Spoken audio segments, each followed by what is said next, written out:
Menyambut bulan Ramadan, hotel-hotel berbintang di Kota Makassar mulai berebut pengunjung. Berbagai promo paket Ramadan ditawarkan untuk menarik minat pengunjung yang datang ke Kota Makassar. Dan salah satunya, saudara, adalah menu hemat berbuka puasa bersama keluarga dengan paket nasi liwet.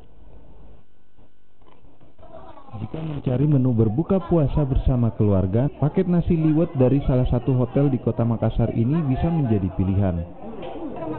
Dengan harga Rp225.000, Anda bisa menikmati paket buka puasa untuk 5 orang.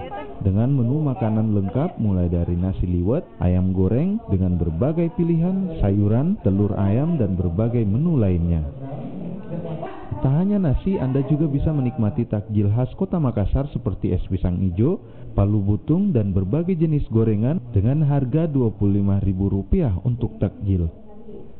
Ada beberapa option yang bisa dibeli dari tamu selain hanya nasi liwet aja.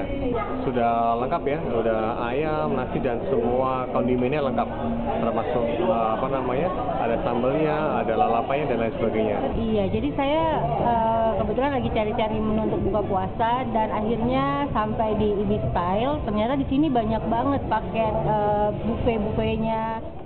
Paket promo Ramadan menjadi ajang berebut pengunjung, mengingat biasa saat Ramadan tingkat hunian hotel bisa menurun drastis. Promo Ramadan menjadi salah satu cara untuk menarik pengunjung. Ini juga bisa memberikan kemudahan bagi warga yang ingin mencari lokasi buka puasa yang sesuai keinginan di bulan Ramadan. Nila Rustam, Kompas TV, Makassar.